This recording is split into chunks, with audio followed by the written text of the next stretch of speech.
Йод сеткасы пайдасы мен әсері. Кез келген үйдегі дәрі қобдишасында йод болатыны анық, бірақ көп адам оны жарақат алған жағдайда ғана қабылданады. Ал йод тамшыларының бұдан басқа да көмегін қолдану аясы кең. Тыныс алу жолдарының аурулары.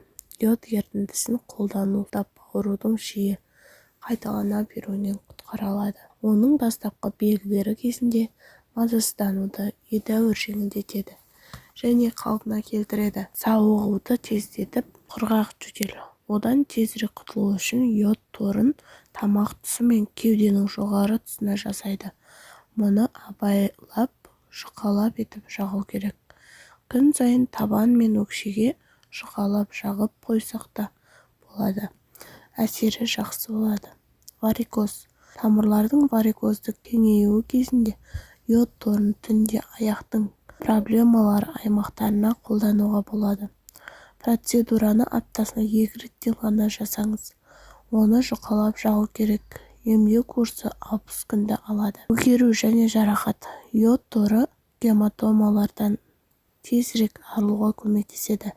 Алайда оны көгерудің салдарынан пайда болған көгеруге бірден қолдануға болмайды. Өйткені мұндай зақым ісінумен бірге жүреді. Ал йод ісінудің тез басылуына кедергі келтіруі мүмкін. Сондықтан зардап шеккен аймаққа алдымен суық компресс жасау керек. Ал йодпен емдеу 1 күннен кейін басталады. Егер инъекция орнында көгеру пайда болса, йод торын сол заматта қолдануға болады. Буын мен арқадағы ауырсыну. Көптеген адамдарда жасы ұлғая келе және үнемі отырықшы жұмыс салдарынан желке құрысып, арқа бұлшықеттері тартылып ауыра бастайды.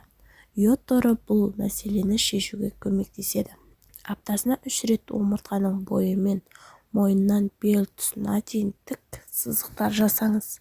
Йод торы тым қалың болып кетпесін. Әр кеш сайын ұйқы алдында ауыратын буындарға жұқалап йод торын жасауға болады.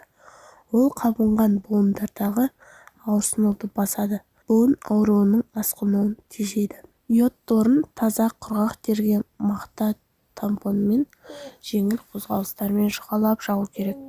Сызықтар ара қашықтығы кемінде 1 см болған дұрыс. Бұл әдіс 3 жасқа дейінгі балаларға қолдануға болмайды. Өйткені йод олардың терісін күйдіріп жібереді. Нәзік тамырларына зиян келтіруі мүмкін. Ал ересек балаларға қолданбас бұрын йодқа төзімділік сынағын өткізу керек. Ол үшін білектің ішкі жағына аз ғана йод жағып көріңіз.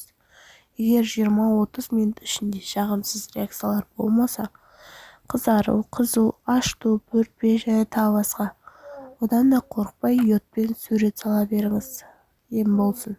Видеоның соңына дейін көргендеріңізге рахмет. Тіркеліп, лайк басып, қоңырау шағын басып кетіңіздер.